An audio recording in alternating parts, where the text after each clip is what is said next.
Hello all, welcome to our channel. నేను పద్మజ అండి. ఇప్పుడు మనం 8th క్లాసు జీవశాస్త్రం చూస్తున్నాం. సెమ్ 1 అయితే అయిపోయాయండి. 4 లెసన్స్ అందులో ఉన్నాయి. ఇప్పుడు సెమ్ 2లోని 5th లెసన్ నుండి స్టార్ట్ అవుతున్నాయండి. 5th, 6th, 7th అనమాట. ఈరోజు మనం 5th లెసన్ చూస్తున్నాము, కౌమార దశ. సెమిస్టర్ 2లోదండి. చూడండి, సెమిస్టర్ 2 అనమాట. సెమిస్టర్ 1 అయితే మనం చూసాము, ప్రీవియస్ వీడియోలు ఉన్నాయి, చెక్ చేయండి ఛానల్లో. ఇప్పుడు కౌమార దశ మనం చూద్దాం. ఇదిగోనండి కౌమార దశ. ఈ లెసన్ చాలా ఇంపార్టెంట్ అండి. మనకి సైకాలజీలో కూడా శిశు వికాసం ఉంటుంది కదా, అందులో కూడా మార్క్స్ వస్తే, ఇందులో సైన్స్ బయాలజీలో కూడా మార్క్స్ కలుస్తాయి అన్నమాట. చూసుకోండి, అక్కడ ఇక్కడ ఇంపార్టెంట్ అనమాట. కౌమార దశ. జంతువులు ఏ విధంగా ప్రత్యుత్పత్తి జరుపుకుంటాయో ముందు పాఠంలో నేర్చుకున్నాం. ఒక నిర్దిష్ట వయసు వరకు పెరిగిన తరువాత మాత్రమే మానవులు అనేక ఇతర జంతువులు ప్రత్యుత్పత్తి జరపగలవు. మానవులు నిర్దిష్ట వయసు తర్వాత మాత్రమే ప్రత్యుత్పత్తి ఎందుకు జరపగలరు? ఒక వ్యక్తి ప్రత్యుత్పత్తి జరపగల సామర్థ్యాన్ని పొందిన తరువాత అతని శరీరంలో కలిగే మార్పుల గురించి ఈ పాఠంలో మనం నేర్చుకుందాం. 4వ పాఠంలో మానవ ప్రత్యుత్పత్తి అవయవాల గురించి తెలుసుకున్నారు. ఈ పాఠంలో పిల్లలను పెద్దవారిగా ఎదిగేలా చేయడంలో హార్మోన్ల పాత్రను మనం చర్చిద్దాం. ఇదిగోనండి జంతువుల్లో ప్రత్యుత్పత్తి సెమ్ 1లో అనమాట, 4th లెసను.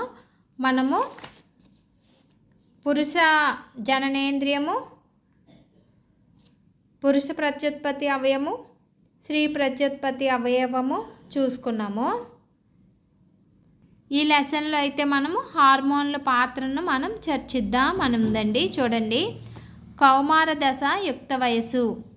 బోజో తన 12వ పుట్టినరోజు వేడుకలు జరుపుకుంటున్నాడు. అంటే ఈ కార్టూన్ అండి, బోజో పహేలి. బోజో తన 12వ పుట్టినరోజు వేడుకలు జరుపుకుంటున్నాడు. అతని స్నేహితులు వెళ్ళిపోయిన తర్వాత బోజో మరియు పహేలి వారి తల్లిదండ్రులతో సరదాగా ముచ్చట్లు చెప్పుకుంటున్నారు. పహేలి బాలికల పాఠశాలలో చదువుతున్నది. సంవత్సరం తర్వాత బోజో స్నేహితుల్ని కలిసి పహేలి హఠాత్తుగా వారి ఎదుగుదలలో వ్యత్యాసమును గుర్తించింది. వారిలో కొందరి పైపెదవిపై వెంట్రుకల మీసకట్టుతో విచిత్రంగా ఉన్నారని నవ్వసాగింది. అప్పుడు ఆమె తల్లి మగపిల్లలు ఎదుగుతున్నారని వారికి వివరించింది.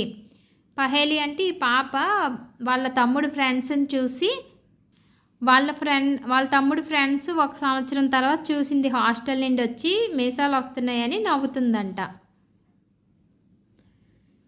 పెరుగుదల అనేది పుట్టిన మొదటి రోజు నుండి మొదలవుతుంది. 10 లేదా 11 సంవత్సరాల వయస్సు దాటే సమయంలో పిల్లల్లో ఈ పెరుగుదల త్వరితంగా ఉండడాన్ని గమనించవచ్చు. శరీరంలో చోటు చేసుకునే మార్పులు పెరుగుదలలో ఒక భాగము. ఈ మార్పులు మీరు ఇంకా చిన్నపిల్లలు కాదని, ప్రౌఢదశకు ఎదుగుతున్నారని సూచిస్తాయి. ఇది 13వ తరగతి అండి. 8th క్లాస్ అంటే కౌమార దశ అప్పుడే కదా స్టార్ట్ అవుతుంది. ఇది 8th క్లాస్ లెసన్. వాళ్ళకి గాను ఇది లెసన్ ఇచ్చారనమాట. కౌమార దశ మనకి 8th క్లాస్లో, ఎందుకంటే అప్పుడే స్టార్ట్ అవుతుంది కదా కౌమార దశ, అందుకని అనమాట. ఈ మార్పులు శరీరంలో ఎంతకాలం జరుగుతాయి అని నాకు ఆశ్చర్యంగా ఉంది. పిల్లలు లేదా పెద్దవారు కానటువంటి ఈ దశ మీ జీవితంలో ఒక విచిత్రమైన కాలం. బాల్యం యవ్వనానికి మధ్య ఉన్న ఈ కాలానికి ప్రత్యేకమైన పేరు ఏమైనా ఉందా అని నేను ఆశ్చర్యపోతున్నాను. ఎదగడం, పెరగడం అనేది ఓ సహజమైన ప్రక్రియ. జీవితకాలంలో ప్రత్యుత్పత్తి పరిపక్వతను సాధించడానికి శరీరంలో మార్పులు జరిగే కాలాన్ని కౌమార దశ అంటారు. ఈ కౌమార దశ 11 సంవత్సరాల వయసులో మొదలై సుమారు 18 లేదా 19 సంవత్సరాల వయసు వరకు కొనసాగుతుంది. 13 సంవత్సరాల నుండి 18 లేదా 19 సంవత్సరాల మధ్య వయస్సు టీనేజీకి వర్తిస్తుంది. కనుక కౌమారులను యుక్త వయస్కులు, టీనేజర్స్ అంటారు. ఈ కౌమార దశ అబ్బాయిల కన్నా 1 లేదా 2 సంవత్సరాలకు ముందే అమ్మాయిల్లో ప్రారంభం కావచ్చు. అలాగే ఈ కౌమార దశ వ్యక్తికి మారుతూ ఉంటుంది. కౌమార దశలో మానవ శరీరము అనేక మార్పులకు లోనవుతుంది. ఈ శారీరక మార్పులు యుక్త వయస్సును సూచిస్తాయి. అమ్మాయిలు, అబ్బాయిలు యుక్త వయసులో పొందే ముఖ్యమైన మార్పు ప్రత్యుత్పత్తి జరపగల సామర్థ్యాన్ని సంతరించుకోవడం. యుక్త వయసు కౌమారులు లైంగిక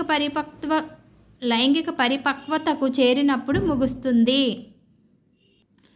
చూడండి, ఇక్కడ యుక్త వయస్సు కౌమారులు లైంగిక పరిపక్వతకు చేరినప్పుడు ముగుస్తుంది. అంటే యుక్త వయసు ఫస్ట్ వస్తుంది, తర్వాత కౌమారులుగా ఎదిగిన తర్వాత అన్ని అవయవాలు కరెక్ట్గా ఎదిగేసిన తర్వాత యుక్త వయస్సు అనేది ముగుస్తుంది అన్నమాట.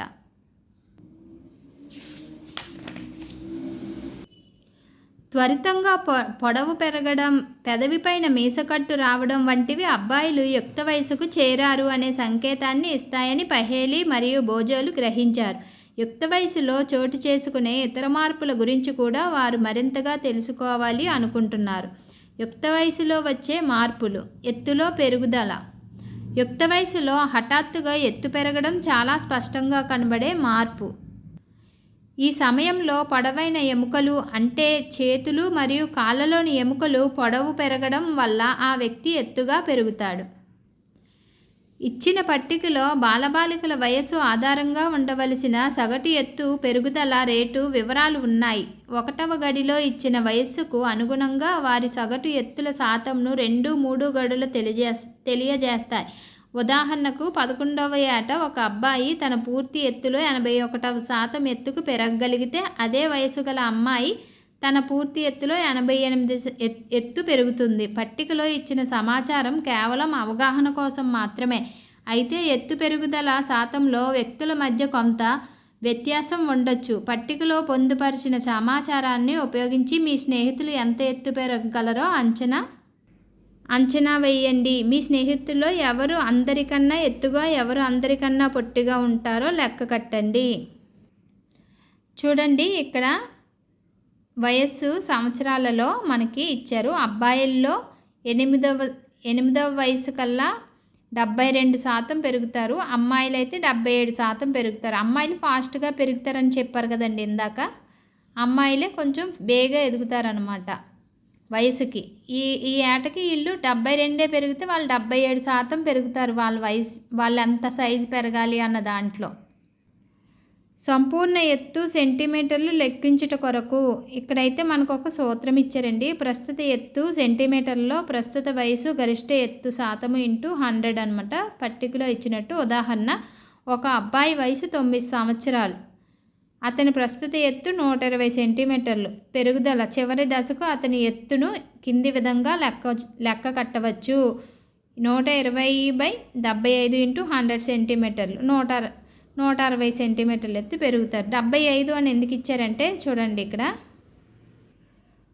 9 సంవత్సరాలని ఇచ్చారు కదా. ఇక్కడ చూడండి, అబ్బాయి 9 సంవత్సరాలకి 75% ఎదిగిపోతారు వాళ్ళ ఎగదోగవలసిన హైట్లో. కాబట్టి ఇక్కడ 75. అదే అమ్మాయి అన్నప్పుడు 9 వయసుకి మనం 81 వేయాలన్నమాట. ఈ పట్టిక అయితే మనం గుర్తుపెట్టుకోవాలి. ఈ సూత్రం మనం గుర్తుపెట్టుకోవాలండి. అమ్మాయి, అబ్బాయి అనేది కూడా క్వశ్చన్లో మనం చూసుకోవాలి. క్వశ్చన్ ఒకవేళ ఇస్తే ఇదిగోండి, ఒక అబ్బాయి అన్నప్పుడు ఇవి, అమ్మాయి అన్నప్పుడు ఇవి అన్నమాట.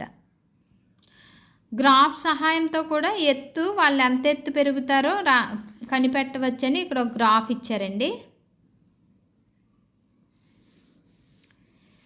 మొదట్లో అమ్మాయిలు అబ్బాయిల కంటే వేగంగా పెరుగుతారు, కానీ 18 ఏళ్ల వయసు నాటికి బాలబాలికలు ఇద్దరూ గరిష్ట ఎత్తుకు చేరుకుంటారు. వ్యక్తుల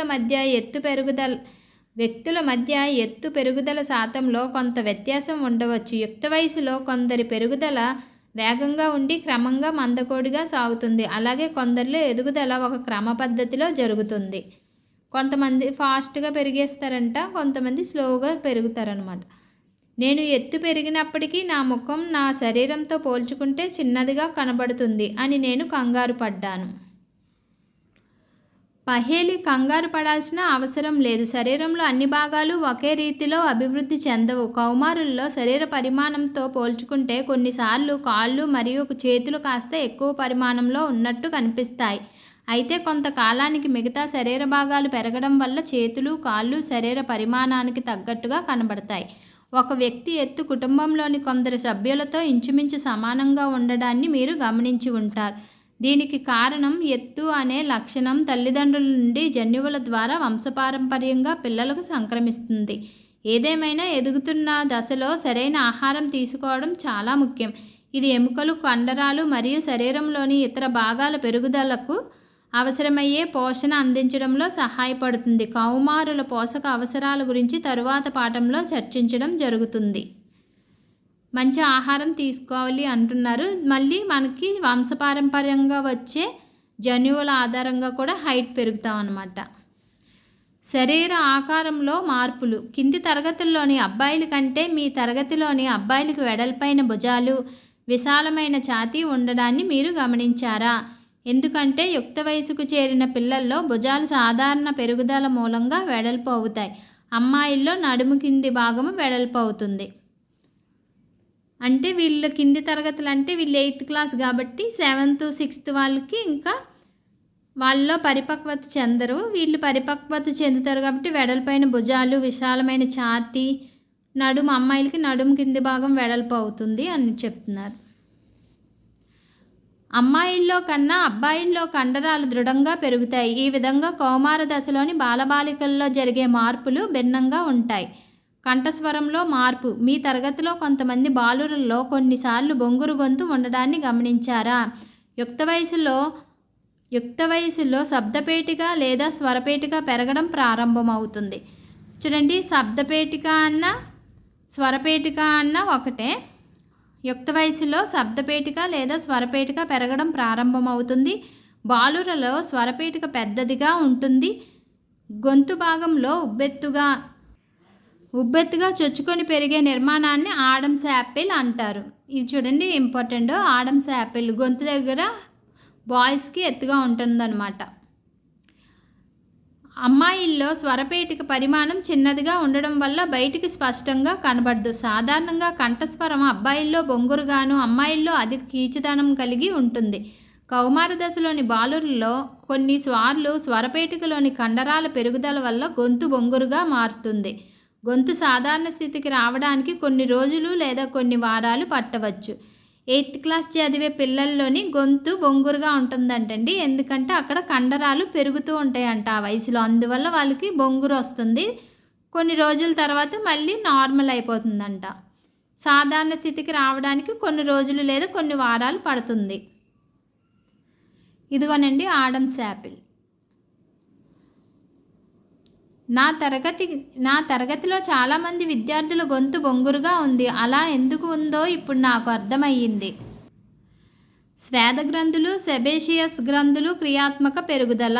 కౌమార దశలో స్వేద గ్రంథులు, సెబేషియస్ గ్రంథుల తైల గ్రంథులు, స్రావాలు పెరుగుతాయి. చర్మంలోని ఈ గ్రంథుల స్వేద గ్రంథులు, తైల గ్రంథులు మరియు లాలాజల గ్రంథులు వంటి కొన్ని గ్రంథులు వాటి స్రావాలను నాళాల ద్వారా విడుదల చేస్తాయి. కానీ అంతఃస్రావక గ్రంథులు హార్మోన్లను నేరుగా రక్తంలోకి విడుదల చేస్తాయి. అందువలన వీటిని వినాల గ్రంథులు అంటారు. ఇంపార్టెంట్ అండి, చూడండి, అంతఃస్రావక గ్రంథుల్ని వినాల గ్రంథులు అంటారు. ఒక పాయింట్ వచ్చింది ఇక్కడ.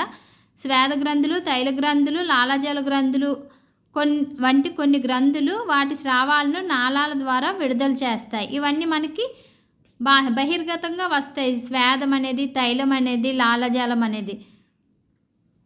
అంతఃస్రావ గ్రంథులు మటుకు డైరెక్ట్గా రక్తంలోకి స్రవించబడతాయి అన్నమాట. కౌమార దశలో స్వేద గ్రంథులు, సెబేషియస్ గ్రంథులు స్రావాలు పెరుగుతాయి. చర్మంలోని ఈ గ్రంథుల చర్యలు పెరగడం వలన చాలామందికి యుక్త వయసులలో ముఖంపై మొటిమలు ఎక్కువగా వస్తాయి. ప్రత్యుత్పత్తి అవయవాల పెరుగుదల. ముందు పాఠం జంతువులలో ప్రత్యుత్పత్తి 4.1 మరియు 4.3లో చూపిన మానవ ప్రత్యుత్పత్తి అవయవాలు గమనించండి. యుక్త వయసులో పురుష ప్రత్యుత్పత్తి అవయవాలైన ముస్కాలు, పురుషాంగం పూర్తిగా అభివృద్ధి చెందుతాయి. ముస్కాలలో శుక్రకణాల ఉత్పత్తి ప్రారంభమవుతుంది. అమ్మాయిల్లో స్త్రీబీజకోశాలు పెద్దవిగా అవుతాయి మరియు అండాలు పరిణితి చెందడం ప్రారంభిస్తాయి. అంతేగాక స్త్రీబీజకోశాలు పరిపక్వత చెందిన అండాలను విడుదల చేయడం ప్రారంభిస్తాయి. మానసిక మేధోపర భావోద్వేగ పరిపక్వతకు చేరుకోవడం. వ్యక్తి ఆలోచన విధానంలో మార్పులు తెచ్చే దశ కూడా కౌమార దశే. కౌమారులు ముందు కన్నా ఎక్కువ స్వతంత్రంగా ఉండడంతో పాటు స్వీయ స్పృహను కలిగి ఉంటారు. మేధాభివృద్ధి జరుగుతుంది. ఎక్కువ తెలివితేటలు ఉంటాయంటండి. మరియు ఆలోచించడానికి గణనీయమైన సమయాన్ని వెచ్చిస్తారు. నిజానికి ఒకరి జీవితంలో మెదడు అత్యధికంగా నేర్చుకునే సామర్థ్యాన్ని కలిగి ఉండే సమయం ఇది. అయితే కొన్నిసార్లు కౌమార దశలో ఉన్నవారు తమలో శారీరకంగా మానసికంగా వస్తున్న మార్పులకు సర్దుబాటు చేసుకునే ప్రయత్నంలో అభద్రతా భావానికి లోనవుతారు. కానీ యుక్త వయసులోని అభ్యాసకులుగా అభద్రతకు గురి కావలసిన అవసరం లేదని తెలుసుకోండి. ఇలాంటి మార్పులు ఎదుగుదలలో సహజంగా ఉంటాయి. ద్వితీయ లైంగిక లక్షణాలు. ముస్కాలు మరియు స్త్రీబీజకోశాలు అనేవి ప్రత్యుత్పత్తి అవయవాలు అని మీరు ఇదివరకే 4వ పాఠంలో నేర్చుకున్నారు. అవి శుక్రకణాలు మరియు అండాలు అనే సంయోగ బీజాలను ఉత్పత్తి చేస్తాయి. యుక్త వయసులోని అమ్మాయిల్లో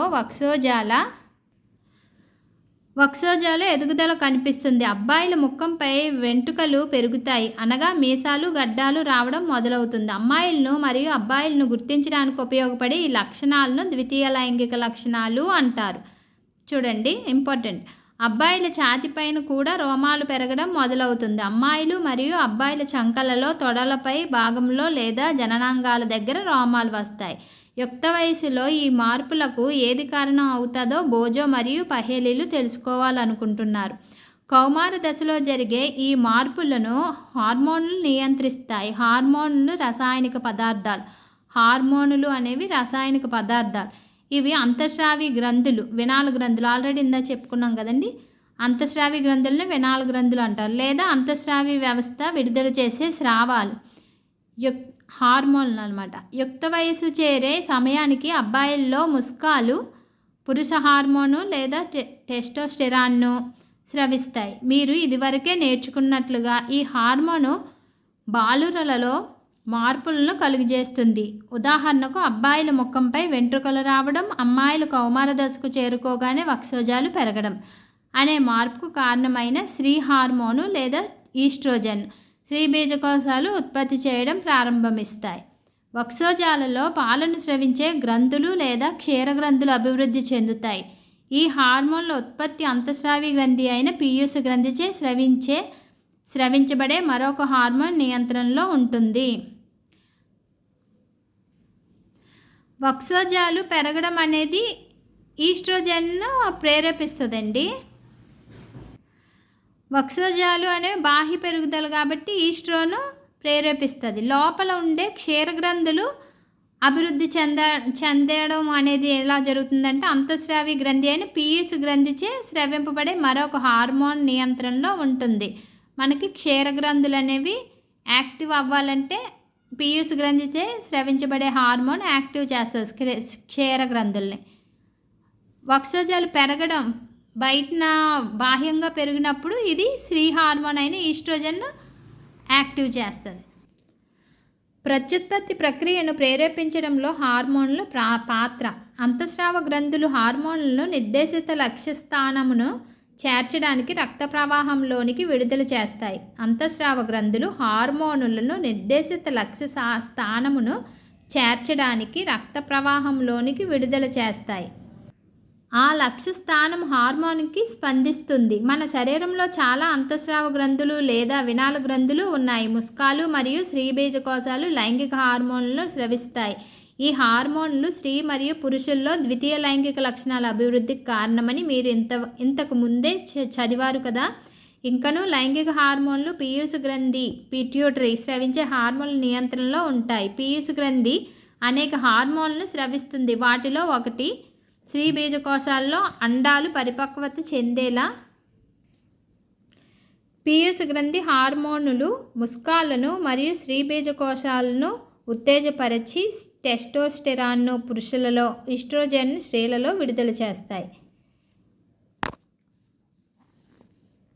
హార్మోనులు రక్త ప్రవాహంలోనికి విడుదల చేయబడి శరీరంలోని భాగాలకు చేరతాయి. లక్ష్య స్థానాలు అన్నమాట. అంటే ఇప్పుడు ఒక హ్యాండ్ అయినా అలా అన్నమాట.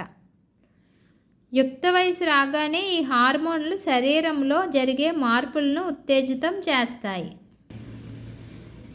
ఎప్పుడైతే ఒకరు ప్రత్యుత్పత్తి సామర్థ్యాన్ని పొందుతారో యవ్వన దశ అనేది ప్రత్యుత్పత్తి జరపడానికి ప్రారంభ దశ అని బోజో మరియు పహేలీలు ఇప్పుడు అర్థం చేసుకున్నారు. అయితే ప్రత్యుత్పత్తి జీవితంలో ఒకసారి మొదలైతే జీవితాంతం కొనసాగుతుందా లేక ఎప్పుడైనా ముగిసిపోతుందా అని వారు తెలుసుకోవాలని అనుకుంటున్నారు. మానవుని జీవితంలో ప్రత్యుత్పత్తి దశ. ముస్కాలు మరియు స్త్రీ బీజకోశాలు సంయోగ బీజాలను ఉత్పత్తి చేయగలిగినప్పుడు కౌమారులు ప్రత్యుత్పత్తి జరిపే సామర్థ్యాన్ని పొందుతారు. సంయోగ బీజాల పరిపక్వత మరియు ఉత్పత్తి సామర్థ్యం స్త్రీలలో కన్నా పురుషుల్లో ఎక్కువ కాలం ఉంటుంది. స్త్రీలలో ప్రత్యుత్పత్తి దశ యుక్త వయసు 10 నుండి 12 సంవత్సరాల వయసు నుండి ప్రారంభమై సుమారు 45 నుండి 50 సంవత్సరాల వయసు వరకు కొనసాగుతుంది. యుక్త వయసు నుండి అండాలు పరిపక్వత చెందడం మొదలవుతుంది. ప్రతి 28 నుండి 30 రోజులకోసారి ఏకాంతరంగా ఒక స్త్రీబీజ కోసం ఒక అండాన్ని విడుదల చేస్తుంది. అంటే ఇటు ఒకసారి రిలీజ్ అయితే ఇటు ఒకసారి రిలీజ్ అవుతుంది. ఒక నెల ఇది రిలీజ్ చేస్తుందండి. ఈ స్త్రీబీజ కోసం రిలీజ్ చేస్తుంది అండం. మరుసటి నెల ఇది రిలీజ్ చేస్తుంది. తర్వాత నెల ఇలా అనమాట. ఏకాంతరంగా అంటే ఇది ఒకసారి రిలీజ్ చేస్తుంది, నెక్స్ట్ ఇది అలా అనమాట. తర్వాత ఇది అలా 28 నుండి 30 రోజులకోసారి ఏకాంతరంగా ఒక స్త్రీబీజ కోసం ఒక అండాన్ని విడుదల చేస్తుంది. ఈ సమయంలో ఒకవేళ అండం ఫలదీకరణం చెందితే అంటే శుక్రకణం అండంతో కలిస్తే గర్భాశయ కుడ్యము మందంగా మారి అండాన్ని స్వీకరిస్తుంది. చూడండి, ఫలదీకరణ జరిగిన అలా సంయుక్త బీజాన్ని గర్భాశయ కుడ్యము స్వీకరిస్తుంది అనమాట. ఇక్కడ ఆల్రెడీ ఇక్కడ రక్తంతో ఇక్కడ మందంగా కుడ్యం ఏర్పడుతుందంటండి గర్భాశయంలో. ఇక్కడ అండం ఫలదీకరణం చెందినప్పుడు ఇక్కడికి వచ్చి అది ప్రతిష్టాపించబడుతుంది అనమాట. పిండ ప్రతిష్టాపన జరుగుతుంది. అది మనకి 4th లెసన్లోని ఇచ్చారండి ఆ ఫొటోస్, ఆ పాఠాలు అయితే. 28 నుంచి 30 రోజులకోసారి ఏకాంతరంగా ఒక స్త్రీబీజ కోసం ఒక అండాన్ని విడుదల చేస్తుంది. ఈ సమయంలో ఒకవేళ అండం ఫలదీకరణం చెందితే గర్భాశయ కుడ్యం మందంగా మారి అండాన్ని స్వీకరిస్తుంది. అప్పుడు అండం అభివృద్ధి చెందడం మొదలవుతుంది. ఇది గర్భధారణకు దారితీస్తుంది. ఒకవేళ ఫలదీకరణ జరగకపోతే విడుదలైన అండం మరియు మందంగా మారిన గర్భాశయ గోడల ఉపరితలంలోని రక్తనాళాలు బయటకు విసర్జితం అవుతాయి. స్త్రీలలో జరిగే ఈ రక్తస్రావాన్ని ఋతుచక్రం లేదా బహిష్టు కావడం అని అంటారు. ఋతుచక్రం 28 నుండి 30 రోజులకు ఒకసారి పూర్తవుతుంది. మొదటి ఋతుచక్రాన్ని రజస్వల అంటారు. 45 నుంచి 50 సంవత్సరాల వయసులో ఋతుచక్రం ఆగిపోతుంది. ఇలా ఋతుచక్రం ఆగిపోవడాన్ని మోనోపాజ్ అంటారు. ఇంపార్టెంట్ అండి, చూడండి. ఋతుచక్రం ఆగిపోతే మోనోపాజ్. ఋతుచక్రం స్టార్ట్ అవుతుంది కదా ఫస్ట్, అదేమో రజస్వల. మొదట్లో ఋతుచక్రం క్రమ పద్ధతిలో రానప్పటికీ ఆ తర్వాత కొంతకాలానికి క్రమగతిన కొనసాగుతుంది. చిన్నపిల్లల్లో క్రమంగా రాదండి, తర్వాత క్రమంగా వస్తుందంట వయసు పెద్దదయ్యే కొద్దీ. స్త్రీలలో ప్రత్యుత్పత్తి సామర్థ్యం రజస్వల నుండి మోనోపాజ్ వరకు కొనసాగుతుందని పహేలి చెప్పింది. ఇది సరైనదేనా? ఋతుచక్రం హార్మోన్ల నియంత్రణలో ఉంటుంది. అండం పరిపక్వత, దాని విడుదల, గర్భాశయ గోడలు మందంగా మారడం మరియు గర్భధారణ జరగకపోతే అండం విచ్ఛిన్నం కావడం వంటి ఋతుచక్రంలోని అంశాలు. ఒకవేళ అండం ఫలదీకరణం చెందితే అండంలో విభజన ప్రారంభమై మరింత అభివృద్ధి చెందడానికి గర్భాశయానికి అతుక్కుంటుంది అని మీరు 4వ పాఠంలో నేర్చుకుని ఉన్నారు. శిశువుల లైంగికత ఎలా నిర్ధారించబడుతుంది? మా అక్కకు పుట్టబోయే బిడ్డ గురించి మా అమ్మ, పిన్ని మాట్లాడుకోవడం నేను విన్నాను. అక్కకు పుట్టే పాప మగబిడ్డ లేదా ఆడబిడ్డ అనే చర్చ జరిగింది. ఫలదీకరణ చెందిన అండం మగబిడ్డ లేదా ఆడబిడ్డగా నిర్దేశించేది ఏమిటి అని నాకు ఆశ్చర్యం కలిగించింది. మగబిడ్డ లేక ఆడబిడ్డ. ఫలదీకరణ చెందిన అండము లేదా సంయుక్త బీజంలో పుట్టబోయే బిడ్డ యొక్క లైంగికతను నిర్ధారించే సూచన ఉంటుంది. ఈ సూచన ఫలదీకరణం చెందిన అండంలో దారపు పోగుల వంటి క్రోమోజోములు అనే నిర్మాణాలు రూపంలో ఉంటుంది. 1వ పాఠంలో చదివిన అంశాలను గుర్తుకు తెచ్చుకోండి. ప్రతి కణంలోని కేంద్రకం లోపల క్రోమోజోములు ఉంటాయి. ప్రతి మానవుల్లో కణాలలో కేంద్రకంలో 23 జతల క్రోమోజోములు ఉంటాయి. వీటిలో XY అనే 2 క్రోమోజోములను లైంగిక క్రోమోజోములు అంటారు. స్త్రీలలో 2 X క్రోమోజోములు, పురుషుల్లో XY క్రోమోజోములు ఉంటాయి. సంయోగ బీజాల్లో శుక్రకణం మరియు అండం ఒక జట్టు క్రోమోజోములు ఉంటాయి. ఫలదీకరణ చెందని అండంలో ఒక X క్రోమోజోమ్ ఉంటుంది. అయితే శుక్రకణాలు 2 రకాలుగా ఉంటాయి. ఒక రకంలో X క్రోమోజోమ్, మరొక రకంలో Y క్రోమోజోములు ఉంటాయి. మనకు తెలుసు కదండి, X ఉంటాయి లేడీస్కి, మగవాళ్ళకైతే XY ఉంటాయి. అయితే మనము సంయోగ బీజాల్లో అయితే X ఏకస్థితికంగా ఉన్నప్పుడు ఇదొకటి X ఉంటుందండి ఆడవాళ్ళలోని. మగవాళ్ళు అయితే ఏకస్థితికంగా ఉన్న శుక్రకణాలు ఇలాగా కొన్ని శుక్రకణాల్లో X ఉంటుంది క్రోమోజోమ్, కొన్ని శుక్రకణాల్లో Y ఉంటుంది.